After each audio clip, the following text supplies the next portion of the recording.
Olá, pessoal! Então, hoje é a nossa quarta aula do curso de Educador Social. E como prometido, estou trazendo um grande amigo para contar um pouquinho da sua experiência como educador social em ambientes não formais. Então, fique agora com a entrevista do nosso amigo Rodrigo Paiva, contando um pouquinho do seu trabalho no CRAS, lá no Rio. É com você, Rodrigo. Bom dia, tudo bem? Eu me chamo Rodrigo, eu sou pedagogo e atualmente eu trabalho no Centro de Referência da Assistência Social, né? Popularmente as pessoas se referem como CRAS, mas e vocês podem estar perguntando o que faz um pedagogo num CRAS, num espaço não formal de educação, né? Essa é a pergunta emblemática, né? Pois é, só para vocês terem uma noção, o CRAS, né, é onde as pessoas vão lá para atualizar o seu cadastro do Cadastro Único, do Bolsa Família. Ele também tem um espaço destinado para trabalharem com as crianças, com os adolescentes e com os idosos, os chamados serviço de convivência e fortalecimento de vínculos, né? Fortalecer os vínculos que foram rompidos. Mas era uma abrangência mais do lado social, tá? E tem os profissionais, né, que são os assistentes sociais, né? Tem o psicólogo, tem o pedagogo e os orientadores sociais, tá? Então, os assistentes sociais, eles se reportam mais para as áreas das demandas sociais, né? Benefício, liberação. O pedagogo fica responsável pelo planejamento das atividades e nas reuniões com toda a equipe. E o pedagogo trabalha justamente auxiliando os orientadores sociais, tá? Essa é a função do pedagogo dentro de um grade. Mas atendendo ao pedido de uma grande amiga minha, Amanda, que ela me fez uma proposta para eu falar um pouco da minha dinâmica, da minha vivência, das barreiras, né, de um orientador social. Como eu falei, eu em 2014 eu fui aprovado, né, e trabalhei como orientador nesse espaço não formal. A minha grande dificuldade nesse espaço foi porque eu estava recém-formado da faculdade, né? Todas aquelas teorias, todos aqueles suportes teóricos, e eu precisava aplicar isso em algum espaço. E quando eu chego nesse espaço não formal de educação, que é o CRAS, eu tive alguns problemas. Eu tive que separar algumas nomenclaturas, porque a educação, ela se dá em qualquer espaço, né? A gente precisa apenas se reportar, né? Separar em qual situação a gente vai perpetuar, né? E eu vinha da faculdade com alguns vícios, né? Eu chamava turma, e não é turma, é grupo. Então, um orientador social, ele tem que ter esse discernimento. Aluno não é aluno.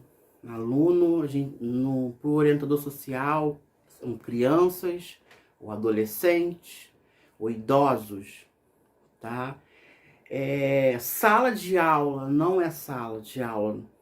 Para o orientador, ele tem que enxergar, ele tem que internalizar que ali é o espaço, é o serviço de convivência, tá? E planejamento é planejamento mesmo, não muda. E aula, né? Eu via falando, hoje eu tenho aula pro grupo. Não é aula, gente, é encontro. Depois que a gente começa a internalizar, né, que isso passa, eu tive que desconstruir aquele saber que eu adquiri e tive que me reinventar, mas sempre conciliando um com o outro. É óbvio que a minha formação acadêmica me deu subsídios para poder avançar e chegar no patamar que eu cheguei hoje, né? Que hoje, graças ao meu mérito pessoal, eu sou uma referência no território que eu trabalho, entendeu? E aí, o orientador, quando está com um grupo no serviço de convivência, ele tem um planejamento que o pedagogo planejou, mas esse planejamento ele não é aleatório, né? A Secretaria Municipal de Assistência Social e Desenvolvimento Social manda os eixos, né? E que trabalhemos mais com os eixos transversais. Então é cultura, é o mundo do trabalho, é meio ambiente, saúde, esporte, lazer. São esses eixos que a gente vem desenvolvendo. E nós temos que nos reinventar, porque não muda, é fechado. A gente tem que estar sempre adaptando. Então, eu comecei a minha trajetória como orientador. E aí, a grande pergunta, né? Como fazer o diferente? Falar de meio ambiente todo ano do mesmo jeito? Não. Foi aí que eu tive uma sacada diferente, né? Eu comecei a trazer os meus amigos e colegas, né, da universidade, fazia convite e pedia para que eles falassem um pouco de determinado tema. Eu me lembro como fosse hoje, estava muito nervoso nesse dia. A gente tinha que falar sobre direitos humanos e violações de direitos, né, da criança e do adolescente e do idoso. E existe o ECA para crianças e adolescentes e para os idosos o estatuto, né? Mas eu fiz uma proposta para o meu ex-coordenador do pré, eu também trabalhei há muito tempo no pré-vestibular social da UF, e lá eu fiz um convite, ele fez uma apresentação belíssima, e a partir daquele momento eu percebi que eu atraí muitos jovens para aquele espaço de debate, porque os orientadores que passaram por lá, eles passaram por passar, eles não trabalhavam nada acerca para protagonizarem, né? E eu também tive muita dificuldade deles me aceitarem, porque para cada faixa etária há um orientador social. Para 6 a 9 tem que ser perfil, porque são atividades diferentes, são crianças diferentes, são faixas etárias diferentes. De 10 a 14 também. De 15 a 17, né? E para idosos. Eu, quando entrei na prefeitura, eu entrei para ser orientador de 15 a 17. A faixa etária mais complicada que tem para trabalhar. E eu tive esse desafio. E foi difícil, mas eu consegui. Porque eu trazia toda aquela bagagem da faculdade. E ali não adianta. Não rolava. Eu não tinha o feedback, eu não alcançava o meu objetivo. O objetivo é que eles alcancem no final do encontro determinada situação, ou que eles analisem, que ele tenha postura crítica. E nada. nada, eu tava perdendo adolescente, nós temos meta. Foi quando eu, nesse dia, eu não planejei nada, eu não fiz atividade, eu os recebi e deixei para que eles me ensinassem a conduzir o que eles queriam. Não adiantava eu levar o conhecimento pronto para eles. E quando eu comecei a entender que ali eram 17 adolescentes, né? Todos rotulados, né? Todos com estigmas sociais de que é isso, é aquilo. Mas eu me desarmei naquele momento. Eu mudei minha estratégia, porque nós temos autonomia para isso. Eu mudei o espaço na sala. Eu fiz círculos, tá entendendo? Eu fui movido pela emoção. E deixei que eles falassem. E eu descobri que um dos pilares para se trabalhar com qualquer faixa etária, de 6 a 9, de 10 a 14, de 15 a 17, ou com os idosos, é você dar a oportunidade deles falarem. Eles têm vozes. Então, eu tive o exercício de tirá-los daquela situação de invisibilidade. E quando eu dei a voz para esses meninos, para essas crianças, para essas idosas, eles passaram a ter visibilidade. E são histórias que eles queriam conhecer, porque eles só ficam naquele território do caju, só no caju. E eu tive a necessidade de ir encaixando cada fragmento, cada ruptura dentro do meu planejamento, né? E um dos grandes desafios dos adolescentes mesmo é que eles não têm esse vínculo. Muitos vínculos foram rompidos. Vínculos paternos, maternos, a gente não tem. E aí foi fácil, depois que eu consegui trabalhar isso com eles, né? Eu criei um grupo de WhatsApp com eles, porque eles têm muita vergonha em expor. E naquele dia nasceu uma proposta.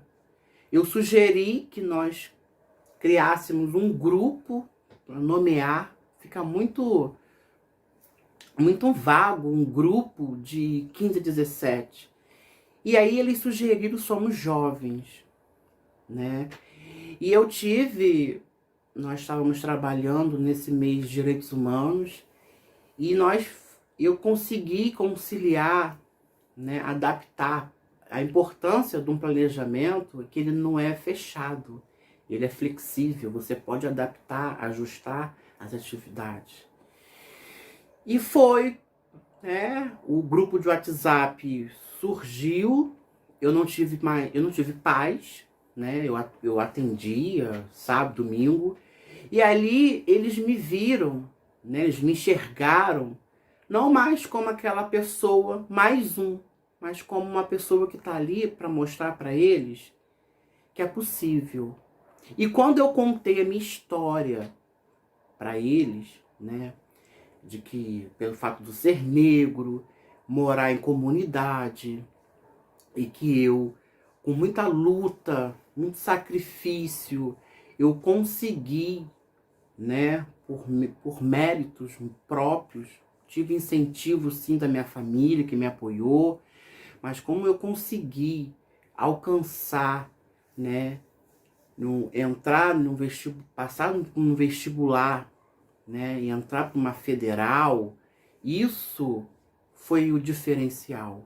E mesmo assim, a minha luta não acabou.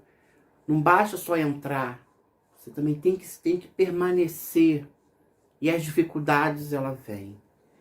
Então, eles me viram naquele momento não como uma pessoa que vem aqui completar 3 horas de encontro e vai embora, mas como uma pessoa que está ali para dizer para eles que existe possibilidade. E aí foi fácil, né? Eu já entrei, eu comecei, vi que a perspectiva deles mesmo é o mundo do trabalho. E eu fiz com que eles compreendessem que não basta só o mundo do trabalho, que eles precisam ter noções de saúde, eles precisam sim, como profissionais, entender que o meio ambiente e que o trabalho, de certa forma, traz benefícios e que você precisa de compreender que é uma interface, né? E foi muito bacana esse crescimento nosso do grupo. Eu teve um período na prefeitura que muitos orientadores, eles não se enquadravam, não se encaixavam ali os grupos. E aí a orientadora de 6 a 9 saiu, foi demitida, exonerada, e o de 10 a 14 não estava dando resultados, e eu acabei assumindo essas 2 faixas etárias, né? Novamente eu tive outra dificuldade, né? Achar que a gente sabe, chega na hora do vamos fazer, o saber fazer, eu quebrei a cara, né? 6 a 9 foi muito difícil, mas eu tive um aliado, né? Eu conquistei os pais, né, eles dependem que os pais os levem nos espaços. E aí foi fácil, eu fazia as reuniões, tá? Eu fazia as reuniões, eu fazia os atendimentos, conduzia. E o 10 a 14 tá no meio, né? Naquela transição de já vai para o 15, 17, foi fácil, porque muitos iam com os irmãos, primos, e as idosas já me conheciam para o meu trabalho, e foi muito mais fácil trabalhar as idosas. As idosas, eu sempre trabalhei com as idosas, uma arte-terapia, e aí você tem que utilizar, né? Eu não posso dizer assim que vai dar certo com vocês, porque cada local é um local, cada território tem suas fragilidades. Você precisa conhecer esse grupo, o que eles precisam, o que eles demandam, tá? E um grande desafio que eu tive com o meu grupo de Somos Jovens, né? Foi que eles não se viam em espaços públicos, né? A privação de espaços, por eles serem negros e toda a questão, né, social existente, perseguição, aquela coisa toda. E eu comecei a fazer atividades externas, não é passeio, tá vendo? Eu comecei a fazer atividades externas com eles e mostrando que não, vamos sim, vamos. E eles não sabem como se... O que eu vou usar? Eu vou de chinelo. Não, eu não quero saber como você vai. Só não pode... a minha única exigência com eles é que as meninas não fossem com short muito curto, né? Para evitar, mas era a minha única exigência. E os meninos de camiseta. E o restante foi assim, nós visitamos vários espaços públicos. Realmente o preconceito existe, mas eu à frente do grupo, eu conduzia da melhor forma. Problemas acontecem, né? Até mesmo uma atividade externa com as crianças dá problema, e o ônibus, aquela coisa toda. Mas assim, a função do orientador é essa, né? Orientar, mediar a situação. Quando você está mediando a situação com o outro nos espaços, é isso. E você não ensina, você dá o norte. Quando você dá o norte, a sua mediação que você faz, que no final do grupo, no final da atividade, esses adolescentes ou as idosas, ou as crianças, eles falam: nossa, eu via, né, essa temática por um outro ângulo. Eu não imaginava que era assim. Você veio para cá para acabar com a minha depressão. Eu não tinha vontade de vir para cá. Até fazer artesanato, gente. É óbvio que eu não ficava tão bom quanto as idosas, mas eu aprendi fazer costura lá. Entendeu? Não adianta você só delegar atividades e não pôr a mão na massa com elas, com os adolescentes.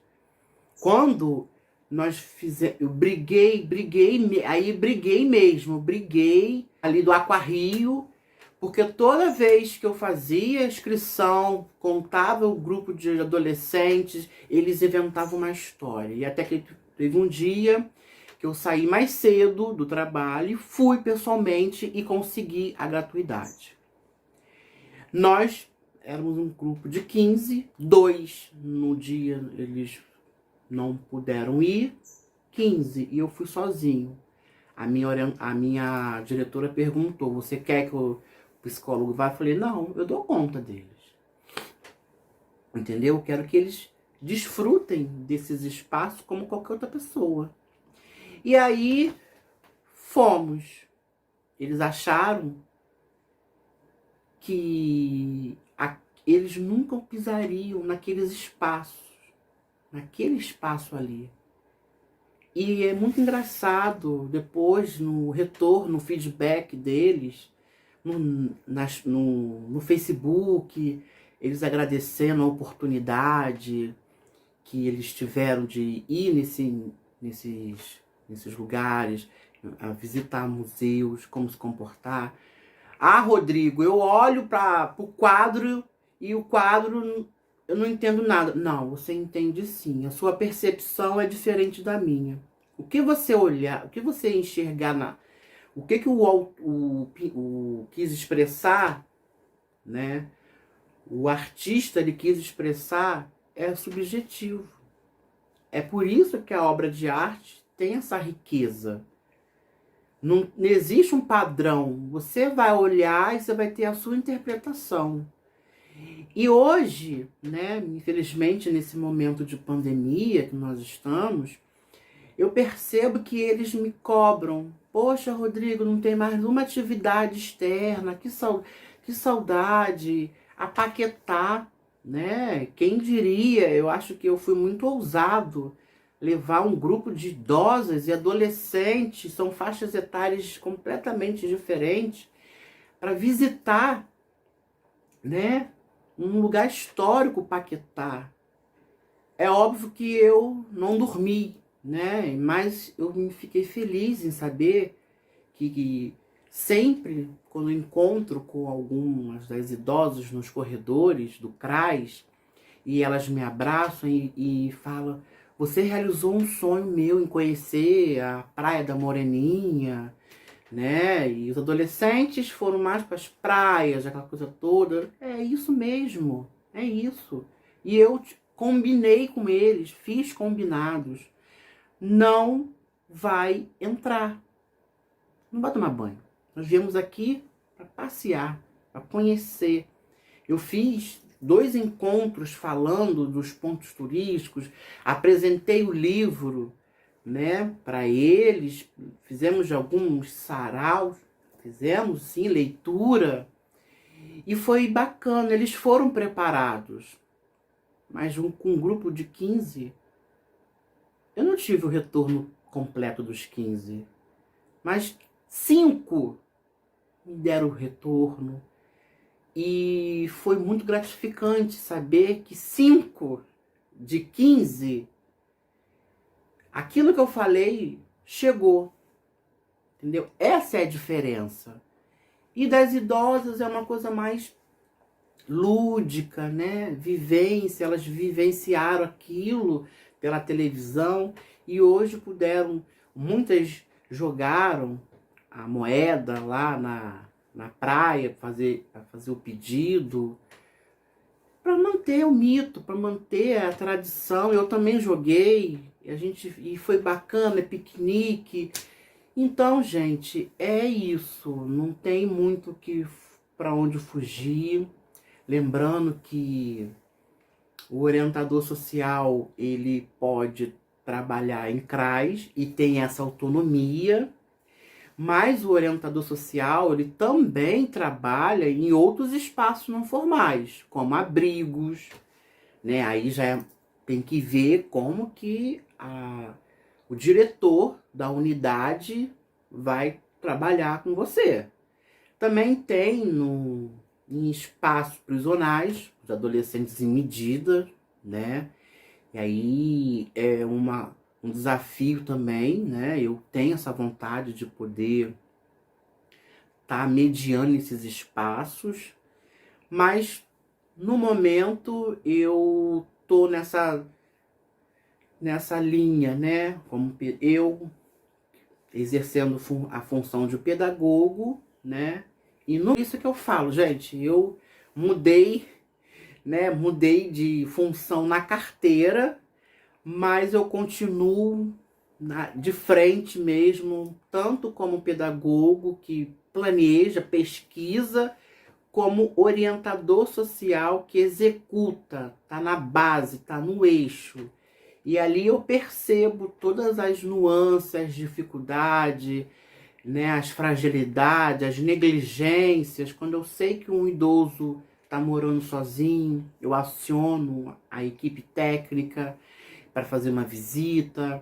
Quando eu vejo uma criança do grupo, ou não seja especificamente do grupo, em situação de trabalho infantil, eu aciono, né, a equipe faz a intervenção, porque a criança ela tem que estudar, mas a gente sabe a complexidade que é trabalhar esses eixos. Então, a minha mensagem para vocês é essa, que não existe receita, não adianta, é na prática. E é uma função muito linda, tá? Mas a gente não ensina, a gente não ensina, a gente pensa junto com eles. A gente não dá resposta. Qualquer atividade que vocês forem executar, tenta mediar o máximo possível. E é importante também que vocês percebam se a atividade tá fluindo. Se não estiver fluindo, é hora de interromper. Gente, olha, muito obrigado pelo encontro de hoje. Mas hoje eu estou percebendo que não tá rolando. Vamos parar por aqui. E aí eles mesmos se conscientizam disso no dia seguinte. Pô, Rodrigo, é verdade, a gente se perdeu, tal, a gente não tava muito afim. Eu entendo, sabe? Eu acho que a gente também tem que ter essa flexibilidade para compreender o outro. E é nesse processo que a gente se reinventa, que a gente se constrói. À medida que eu percebo que eu preciso, né, não ficar muito neurótico com os conteúdos e uma conversa, a gente pode sim, né, produzir conhecimentos pela troca de mensagem, né? Então, eu espero que eu tenha ajudado vocês no desafio de vocês, tá? Eu quero agradecer a Amanda pelo convite. Eu falei muito, eu tentei fazer um resumo, mas não tem como, porque eu acho que vocês, quem tiver acesso a esse vídeo, para vocês terem uma noção de que vocês não vão encontrar nada na internet falando sobre. É mesmo uma pessoa que vivencia para poder falar, socializar com vocês as experiências exitosas e não. É óbvio que as experiências que não deram certo, a gente tenta ressignificar, né? Não vai chorar, não deu certo, não deu, vamos partir para outra. E a gente avalia qual foi o processo o que fez com que ela não se realizasse. E as que deram certo, a gente continua. É o trabalho diário do psicólogo, do pedagogo, do orientador, de qualquer pessoa, né? Do professor, aí a gente vai abrir do professor também. Ah, hoje eu planejei, não deu certo. Vambora, bola pra frente e ver o que vai dar, tá bom? Então, gente, muito obrigado pela escuta. E é isso, tá? Agradeço o convite mais uma vez do Espaço AMS. E é isso, gente. Tchau, tchau. Bom, pessoal, vocês assistiram aí o vídeo do Rodrigo. Ele trouxe pra gente um pouquinho da sua contribuição como educador social em ambiente não formal. E para completar, para poder fechar a nossa aula de hoje, eu gostaria que vocês passassem aqui nesse vídeo, deixassem um comentário com um pequeno texto falando sobre os campos de trabalho do educador social em ambiente não formal. Então, passem aqui, comentem que eu tô de olho, hein?